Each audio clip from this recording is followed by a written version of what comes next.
Hello friends, मेरा नाम गौरव है और हम इस वेब डेवलपमेंट ट्यूटोरियल पे काम कर रहे हैं।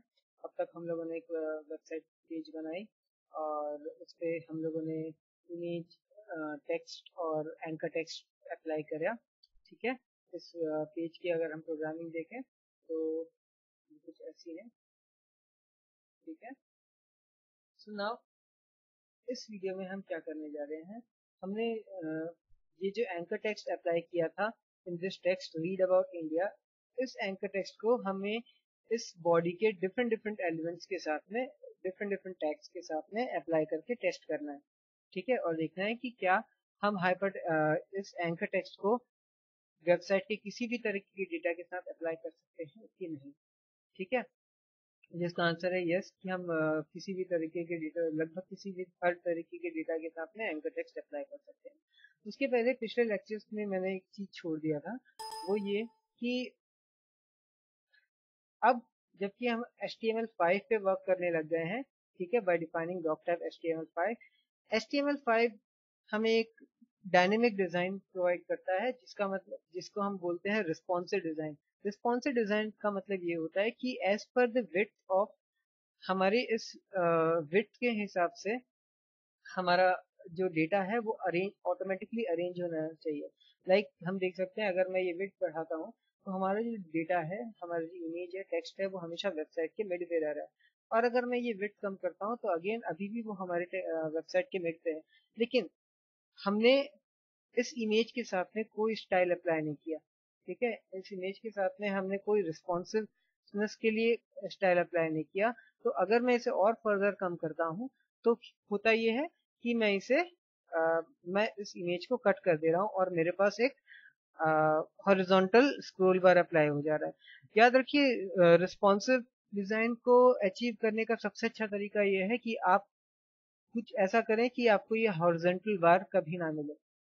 ठीक है, तो उसके लिए, इस रिस्पॉन्सिव डिजाइन को पाने के लिए मैं क्या करता हूँ कि मैं इस इमेज के स्टाइल में जाता हूँ। ठीक है, इमेज के स्टाइल में जाता हूँ और मैं इसका विड्थ जो सेट करता हूँ, विड्थ जो सेट करता हूँ उसे मैं सेट कर देता हूँ, मान लीजिए 80%। मतलब जितना भी मेरे पेज का विड्थ होगा, ठीक है, या फिर आप मैक्स विड्थ भी लिख सकते हैं, मैं इसका विड्थ जो है, जितना भी आपका पेज होगा उसका 80% सेट हो जाएगा। ठीक है, तो अब मेरे पेज के साइज के 80% से मेरा जो विड्थ है, इमेज का जो विड्थ है, वो ऑटोमेटिकली सेट हो गया। अब अगर मैं इसे कम करता हूँ तो मैं देख सकता हूँ कि how responsively this images website gets changed, और ये अभी भी हमारे पेज के 80% विड्थ को कवर कर रहा है। ठीक है, अगर मैं इसे बढ़ाता हूँ तो अभी भी ये मेरे पेज के 80% विड्थ को कवर कर रहा है। So this is how to make a responsive objects in our website. ठीक है, हम अपने विड्थ को एज अ परसेंट वाइज या फिर ऑटो यूज करके हम अपने डिजाइन को, हम अपने एलिमेंट्स को रिस्पॉन्सिव बनाते हैं। दूसरी बात जो हम करने वाले हैं इस वीडियो ट्यूटोरियल में, कि क्या हम एंकर टेक्स्ट को दूसरे टेक्स्ट के साथ में लिंक कर सकते हैं।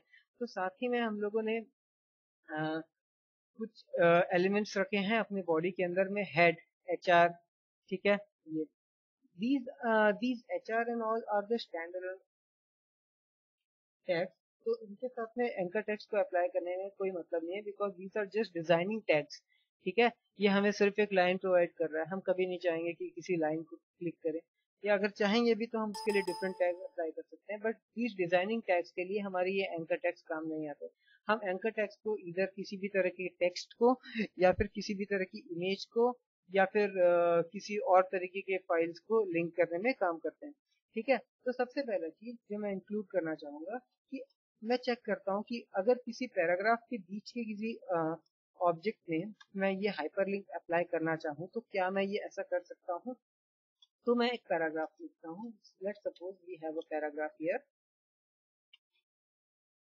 ठीक है, तो इस पैराग्राफ के बीच में हम लिखते हैं something something something thing something, like मैंने लिखा था, hi, I am an Indian and I'm happy to meet you. Read more. ठीक है। अब मैं चाहता हूँ कि मैं इस पैराग्राफ के बीच में ये जो रीड मोर वाला जो टेक्स्ट है, मैं इसमें ये एंकर टेक्स्ट अप्लाई करूँ। तो ऐसा करने के लिए मुझे क्या करना होगा कि मैं इस एंकर टेक्स्ट को यहाँ से कॉपी करता हूँ और यहाँ पे पेस्ट कर देता हूँ with opening and closing braces.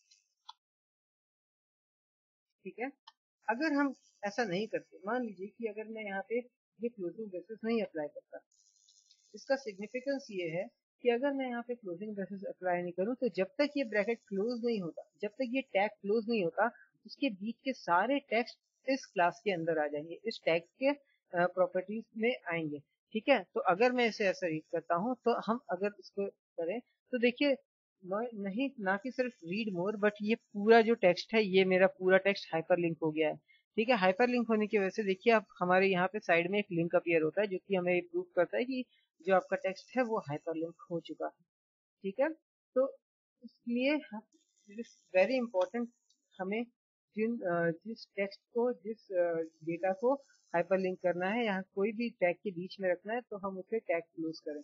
ठीक है। तो इस तरह से करने से के बाद में हम देख सकते हैं कि हमारा जो hi I am Indian and I am happy to meet you, ये एक नॉर्मल टेक्स्ट है, कोई हाइपरलिंकिंग नहीं है। और अगर मैं रीड मोर करता हूँ तो रीड मोर पे क्लिक करने के बाद ये मुझे details.html पे रिडायरेक्ट कर दे रहा है। ठीक है।